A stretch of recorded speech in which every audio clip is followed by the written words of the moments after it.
This is going to be a fun one. The Spanish bros going at it. Golden Horde up against Macedonian Dynasty. What better way to check in on the newest Civ additions to Age of Empires 4? Welcome back to the channel, folks. Lucifron with the Macedonian Dynasty and Vortex with the Golden Horde. Always a pleasure to watch these two and see how their brains are going to work as they are getting hands-on for the first time with these two Civs ahead of the expansion release in November of 2025. Golden Horde is an interesting one. It is the Mongols if they decided to settle down and have kids. No longer are they roaming around the pubs late at night. They are not nomadic. They cannot move their TC. They cannot move their buildings. They do still have a focus towards aggression, but everything feels a little bit more anchored. And one of the unique big differences is that this Civ produces in batches of 2. Maybe noticing the villagers cost 100 food instead of 50. That's because 2 come out instead of 1. Lucifron, on the other hand, has got a Civ that I think a lot of people might actually be attracted to for multiple reasons. The big one, you guys know what I'm going to say. Everyone wants to be a Viking. Well, now you have a way. The Macedonian Dynasty is exactly that. It is the kid who fantasized about being a bearded Viking's dream come true.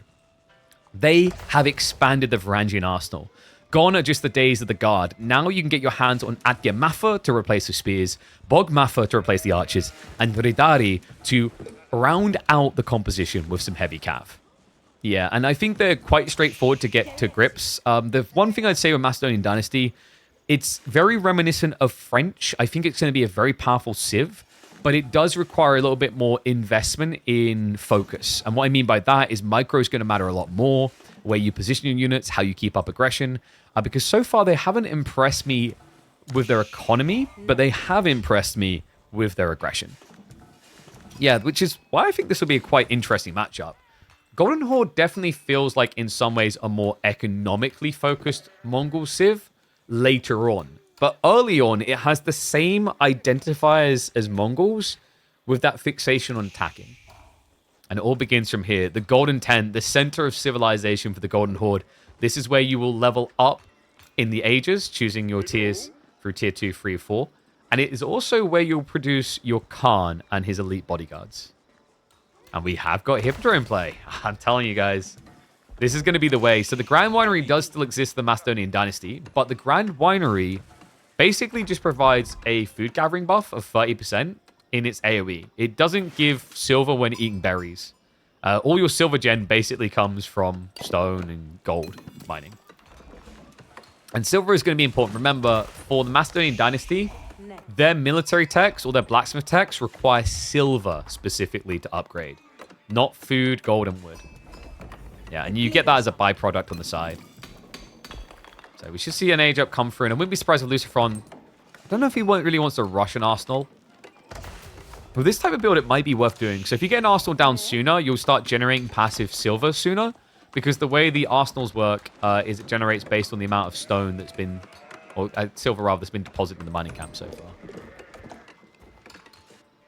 And we are getting Khan and Thorgoods, so it is going to be some aggression. Then again, both options for the Golden Horde feel like they're aggressive ones anyway.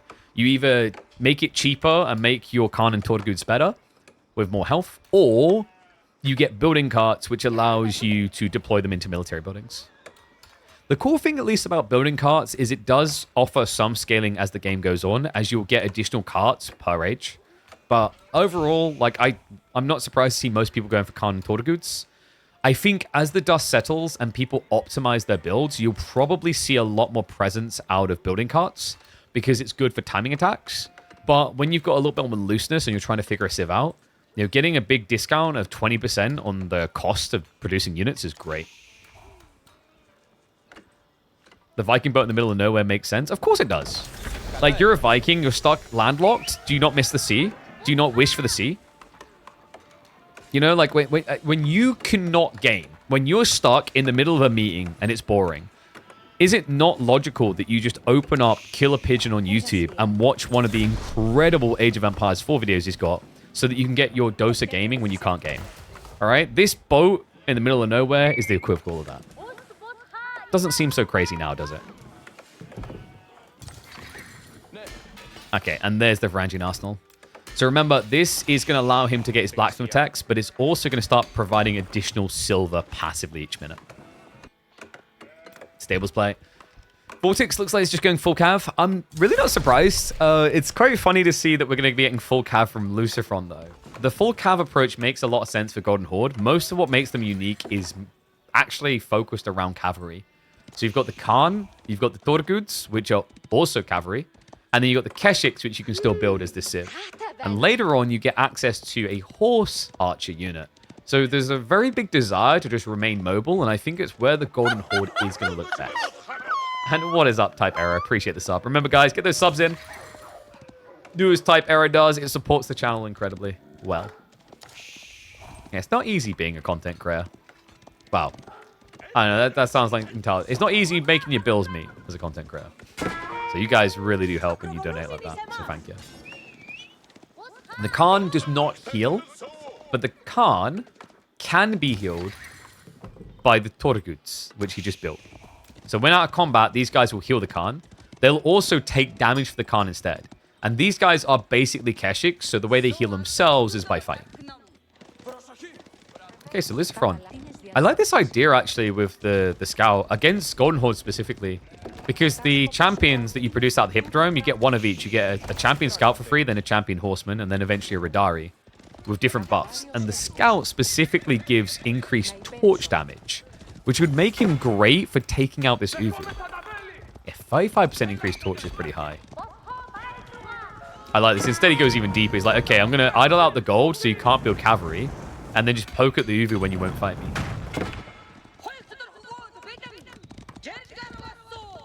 We already have silver mining the caster overlay. I can't believe it. We do, yeah. But unfortunately, we just discovered that the capture rage is not tracking the blacksmith upgrades yet. Because it should be showing tier 1 researched on the armor and health for cavalry. Yeah, I think this is like the Varangian Arsenal is very finicky, but also has some really scary scale points when used correctly.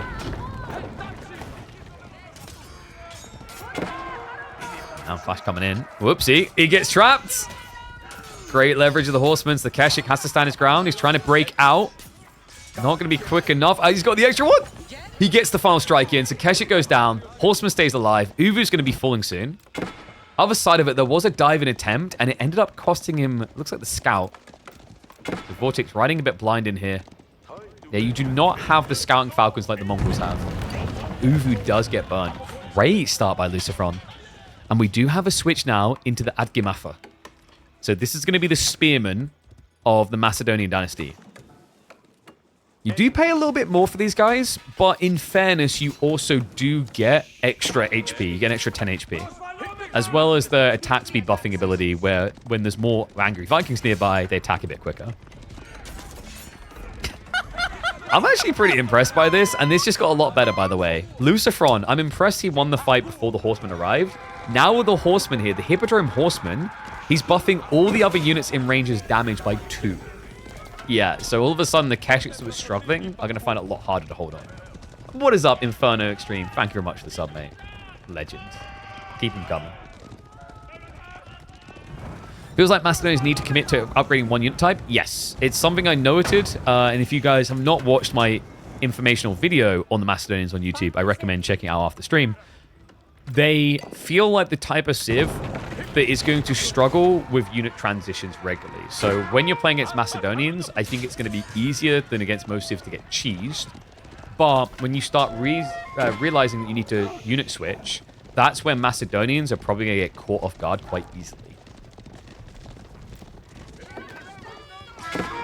Overall, though, doesn't seem to be playing out that way. He's got Spearman prepping behind this. Yeah, and Vortex is just playing full heavy cav. Nightmare fuel coming his way. Because he doesn't have an answer to Spearman yet. Yeah, and the answer is going to be archers, and your opponent already has a decent number of horsemen. To make matters worse, Lucifron is about to get the Radari champion in just 45 seconds. The Radari champion is going to give him access to a heavy cav unit and age early, but it will also increase the movement speed of spears. And hold on a second, look at this grab. The Batu Khan, he gets caught on the backside, so he's redirecting damage. This isn't hacking right now. Vortex is not illegit. But what was happening there is because Torguds were in range, all damage being done to him was being shifted over to the Torgud instead. very dicey up against Spearmen, though, because you can end up losing your cavalry quickly because of that. But you've done a good job. Minimized any losses. Shifts out the other side. And you did just see his health healing. So this is the effect of the Torgut being nearby. They're going to start rejuvenating him when you're not in combat.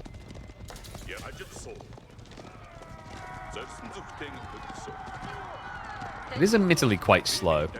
Kind of slower than I would have ever expected. But I think the logic is meant to be you should never really be that damaged anyway because of the Torgut.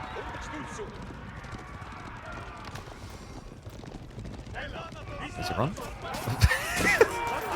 Yeah, so much for a brace there, guys. What was that? Clash coming in. Ends up losing a horseman, but getting rid of 2 Torgut. That's a great trade. Remember, the bodyguards are the Khans. They are worth 140 resources each. And what other techs do we have in the arsenal so far? He's just doing straight cav, so he's buffed the damage as well. And remember, he has got the Verdari champion in there, so now the Adgimafa move at 1.44 movement speed. Basically the same movement speed you get out of Yam from the Mongols. And then, if he goes and adds in runestones in the next battle, these guys are going to move about 1.6 movement speed, which means that they'll be able to chase down the Keshiks. Sippy cups galore, folks. We've got System of the First Hill on the way, and I think I already know what Luciferon's strat is going to be here. I just don't know if he can afford it yet. So the System of the First Hill is really cool. Support an economy landmark is a unique tag, and for good reason. You can use these glugs on your buildings, on your economical buildings, like mills, lumber camps, to get 160 of this respectable resource per minute. Or you can drop them on production or blacksmith buildings to increase the speed at which those tasks complete. I think the idea here is to get Radari out fast. He has just queued the upgrade for the veterancy on the Adgimafa. We don't have any glugs just yet. What's he thinking about?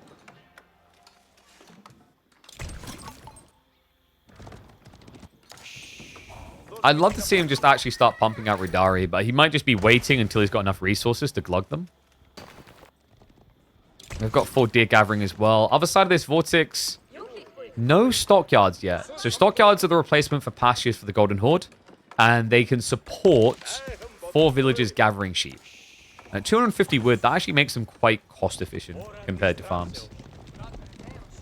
Okay, looks like we have a switch into the melee infantry side. So Adgimafa now getting their damage upgraded.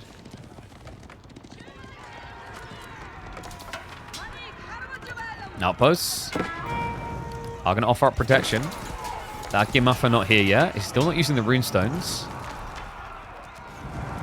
He will be able to protect though.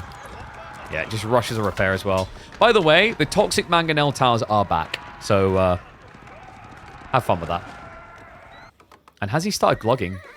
Okay, he has. He's done it on the Varangian stronghold. So you see here, he'll produce units every 7 seconds. So you're doubling the production speed, basically. Boom. 7 instead of 17. Actually, it's even quicker, isn't it? Sorry, that's 1.5x extra speed. Isn't this supervision levels? It's really good. Kind of better than I would have expected. 150% increased production rate is crazy. Is there a guide for new civs anywhere yet? Yep, we've got you covered. By the time the game launches the expansion pack, we should have a guide, or an overview anyway, to get you familiar with every single one of the new civs, as well as the new Crucible mode. We got you covered.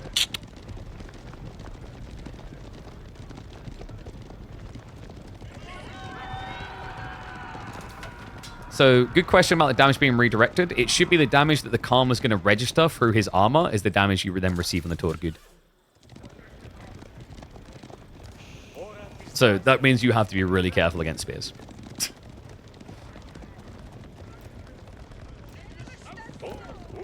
Vortex, decent amount of archers here. Luciferon, it's a full switch into Rodari, though. For good reason. The Rodari have looked like the best unit so far for the Macedonians. But Lucy, he's still not using the runestones. Angry Vikings giving chase, however. Radari is starting to strike into the archers. Vortex, he needs to turn and fight soon, but he's resisting it. Veterans, he just kicked in for the archers. And the Batu Khan, because he's attacking, he's now providing an aura buff of 10% damage increase to all nearby units. But it's still not enough to overcome the Viking swarm.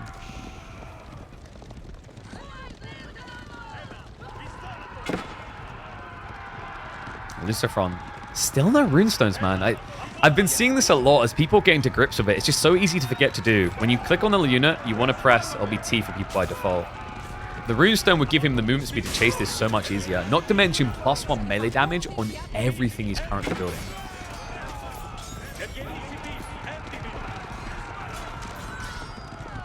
I think Lucifron, does he want to keep it 50-50? Because it feels like his goal is just to get gradually into more and more cav. We do have relics now being targeted by Vortex, by the way. We didn't mention he went with the relic Uvus. Oh boy, this is going to be fun. Has he already got one home? I think he has. Yep, relic Uvu deployed. So remember, when you choose relic Uvus as your landmark choice for Golden Horde, you get the ability to deploy relics as Uvus, providing you infinite stone generation.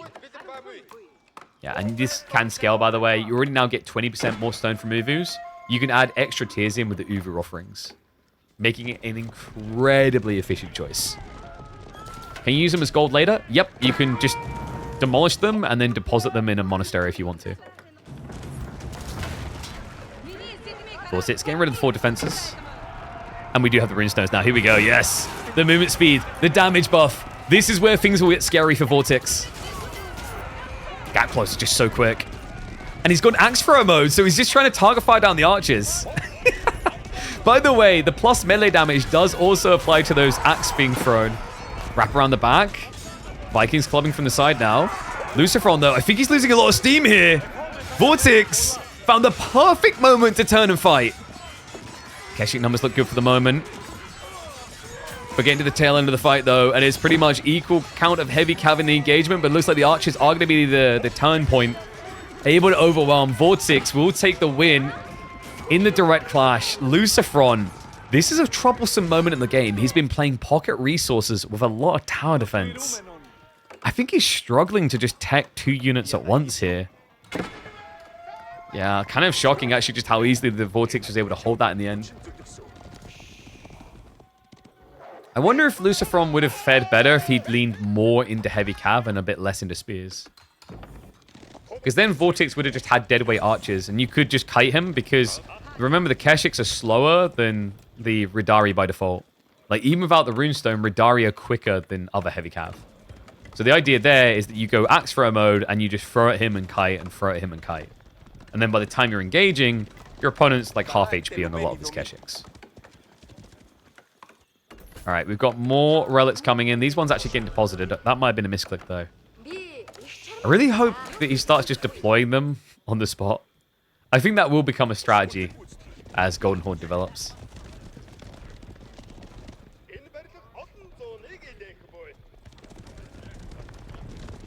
Do I think these new civs are a power level higher than non-DLC civs? Not necessarily. Definitely not all of them as well. Like, Tuklak and Golden Horde, I think, are weaker. Macedonians and Daimyo, I think, are on par with some of the existing. Axe throwers again. It's not a bad way of sniping out that backline. 15 damage per axe. Still, it feels like he's losing spears too fast here. The Ridari champion is being spawned again soon. The Ridari continue the clash. A good body blocks the Keshiks. Vortex has to cut and run. His archer count now down to just 5. Still, tail end of the fight. In theory, should be pretty good for him, but wait, he's not finishing the spearman off quick enough. Yeah, a few of them left alive. That's going to be good enough. Lucifron able to beat him down. Oh, wow. Talk about a remax into a victory there. Lucifron.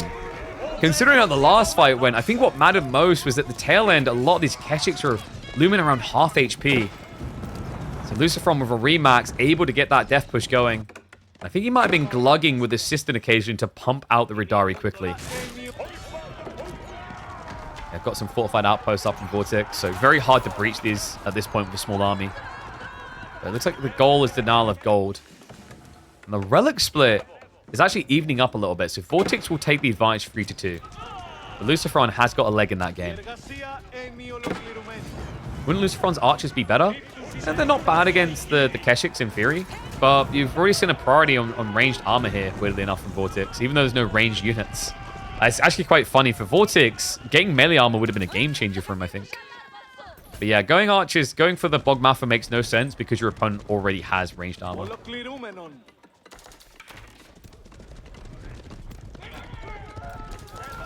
Lucy, just gonna keep poking. Finding a few worker kills now. The runestone's just all over the place. Axe throws come out.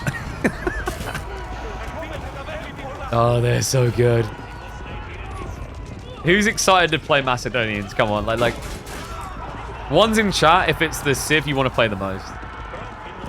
There's just something very fun about them. Maybe some elements are a little bit too strong, but they look like they're enjoyable. They're a lot of fun. It's not just a macro Civ, which I love. And I think that was maybe the big complaint for Lancaster. I thought Lancaster had a lot of cool units when it got added, but at its heart, it was made into a macro Civ, and I didn't like that.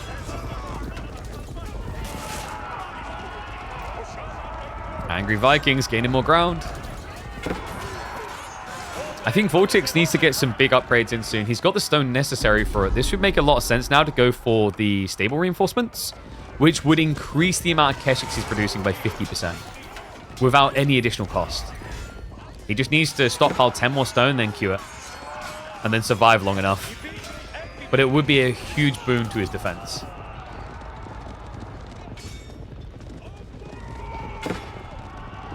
The mercenary Vikings? Hey, that's good enough.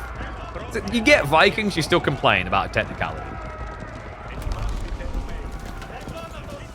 Right, that's like getting a milkshake where they use like some artificial milk, but it tastes just as good as milkshakes. And you're like, oh, it's not a real milkshake. Did you like the taste of it?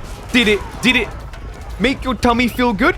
Did you feel sufficiently appeased? If the answer is yes, then it was a milkshake.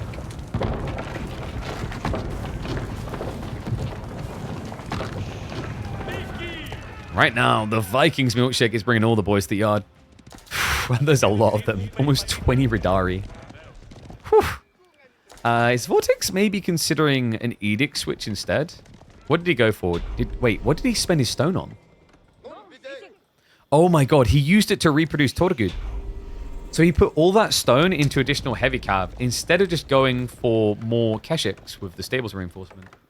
I'm a little bit surprised actually. He stockpiled so much stone originally. I think maybe he chose one tier of overgrazing as well, so he just buffed the gathering rate by 10% on these.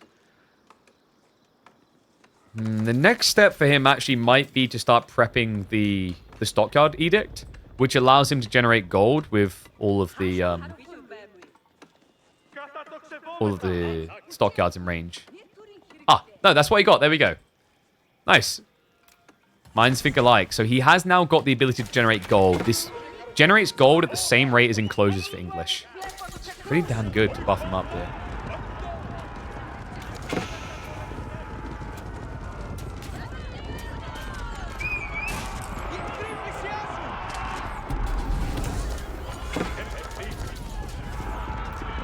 Lucifer looking pretty good right now. We're seeing the scale as well of him. You've got tier 3 armor coming in for the cavalry, which is going to buff their armor again, but then also increase their health again. Like, watch those numbers. Reminder that normally at this stage you get +2 ranged armor in the Castle Age. He's now at +3 of melee and ranged. Do you want me to make your draw drop a bit more? There's another tier that he can get if he can get 2,000 silver. You heard me correctly there. This is like having armor clad on cavalry. If it's a milkshake you like the taste, that doesn't mean that given the choice you wouldn't choose a real milk. Okay, dude, that's a cop. That's like a cop out of technicality. If it tasted like a milkshake and you enjoyed it, who cares?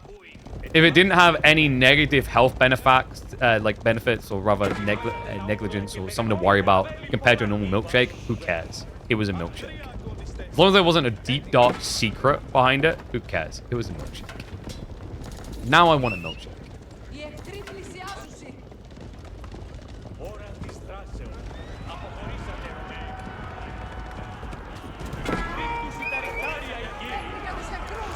Max throws again. Is Lucifer? I don't think he's big enough to break in here, by the way. That's just as much heavy cav. Let's see, though. Remember, the longer the Batu Khan attacks for, the higher this tier of damage buff you're seeing come out gets. So I think it's about every 6 seconds of attacking gets another tier. So he's now at tier 2. Look at the damage coming in the Keshiks. They're now up to 25 damage. The archers are now up to 11. There's one more tier to complete. It's working out. That is such a strong buff in long fights, if you can sustain it. Difficult to do so for sure, but if you're able to keep walloping, worth it. Khan's going to go back in. Clubs a few more times. You should get that final tier coming through soon. The crown means he's got no more Torgu to protect him. Khan is going to go down. Lucifron, for a second there, it looked shaky, but he's left with so many heavy cav units. The Vikings are very angry.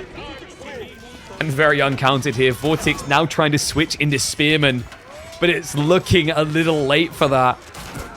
Great death push coming in from Lucifron, and I think he's got plenty of farms coming in behind this. He's now up to 28 farms and scaling. The worker kills are starting to leak in. Army's still just being kept down on count. Oh, we're not getting much in the way of additional runestones, just the ones from the big death push, though. So at the tail end, Lucifron's economy in a lot better place. You know, he's set up the farms now. He's getting extra infrastructure. He just saw the spear switch. Now you go for Bogmatha. So this is going to be the archer spam of the Macedonians. And guys, these archers are pretty sick. Yeah, even against Keshiks, they're not a bad answer.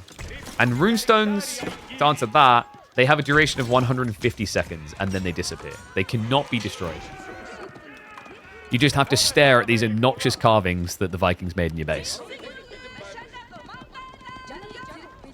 On the plus side, he did at least carve it in red, and you are playing as red. What a nice guy.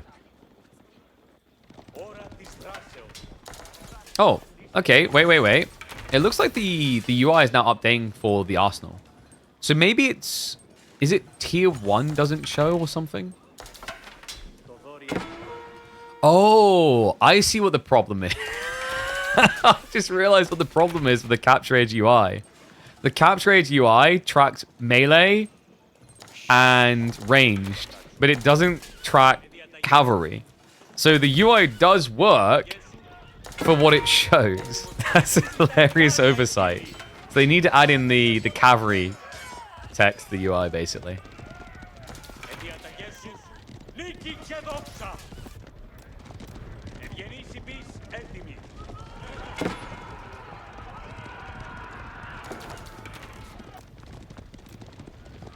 Alright, Vortex. Pretty big ball again, but we have got those Bogmatha now on the way. They're also getting their damage increased. So, Bogmatha, they are tankier versions of archers. And if you're near a runestone, they get the same range as javelins. They also happen to have an ability to ignore 2 ranged armor. Yeah, not bad actually against the Torgud and Keshiks. That basically takes away all of their bonus armor. Now that Lucifron's got a 1-1-1 going, I'm quite liking the look of his, actually.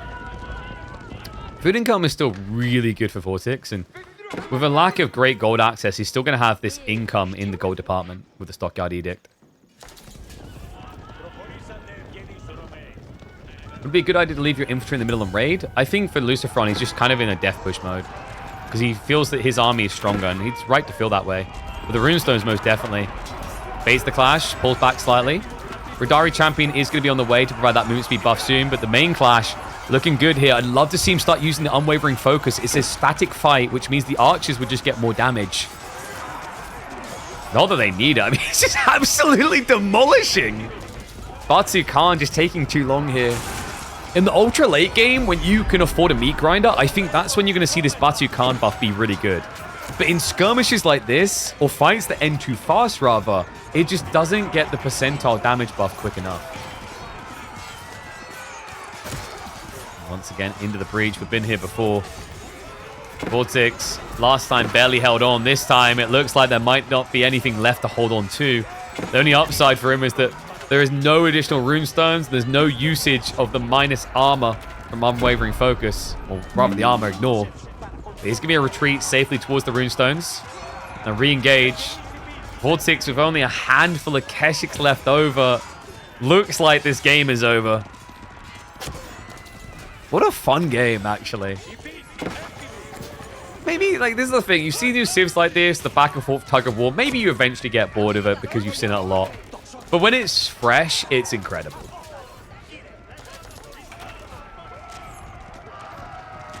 Yeah, I don't think you're going to get imp out of these two.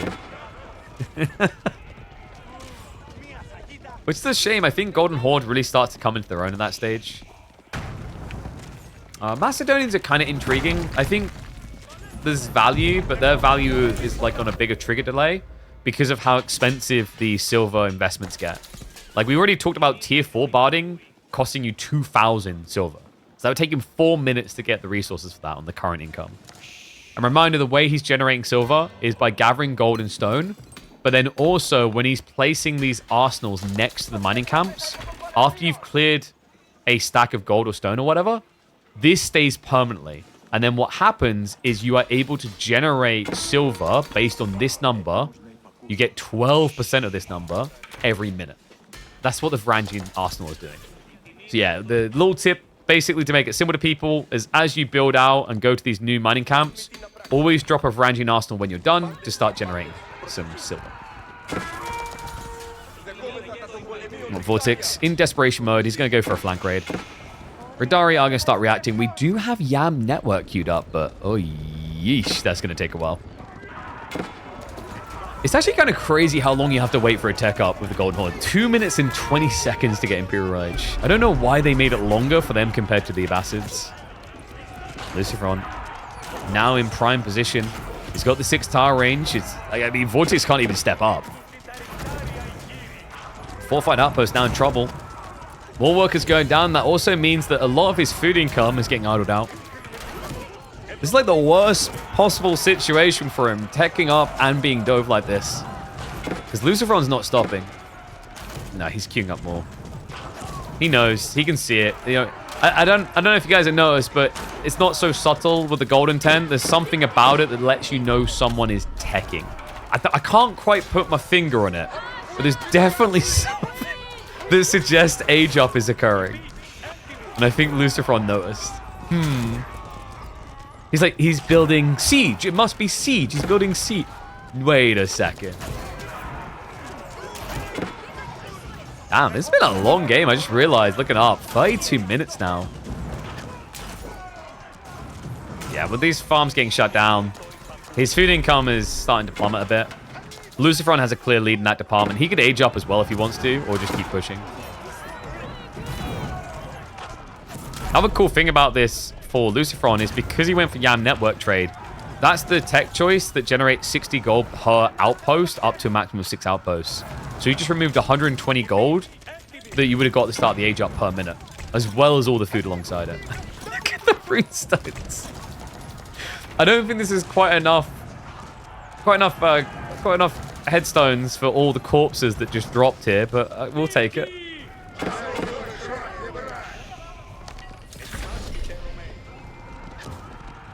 Triple Sacred Site now locked in. Lucy on the verge of victory. I think probably just now going to go for an age up. I mean, he's capped out an army, so he's going to stockpile now anyway. And he's done a good job, actually, of getting a lot of his techs up. You can see it here. You know, achieving the tier 3s, tier 2s, tier 3s, and some tier 4s. Oh, what else did we get? We have got Ruinous Blinding coming in. This is a really cool ability. So it allows your Bog Maffer to reduce the damage done by units they're attacking by 20%. He also took, I think it's called the Rumfi, which is the improved damage for your Radari. It gives them +3 damage with the Rumfair. And then also this affects Varangian. Varangian will get bonus against light, I believe. A Palatine School coming in. So we are going to be treated to Cataphracts. It's so difficult to justify, though, when you want to get the Arsenal upgrades. Because the Cataphracts, they are going to be expensive. You can see right there, you get 3 of them for 750 silver.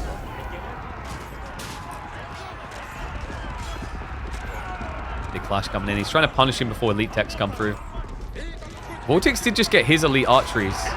As well as the Keshk already being upgraded, but I think the numbers are just too harsh. He just activated the Unwavering Focus. So a lot of damage breaching the defenses. Yeah, I mean, this game looks over before he even sees elite techs. Just needs to make sure he keeps pumping runestones on the chase and he's good to go. Love the fact he's still building the Hippodrome Radari just to buff the movement speed of the chasing army. Bog Muffa. Hard to get their damage upgraded as well. Frontline doesn't exist anymore. Vortex. I don't think he has enough gold to keep this going anymore. Upgrades come through. GG gets called. The Swole Viking boys are looking mighty strong. Let me know what you guys think about the addition of the Macedonians. Is this becoming your favorite Civ? I mean, I'm a big fan of a bloodbath, and I think if you like fighting Civs, this is essentially the Dynasties of the East version of French. They're all about attacking.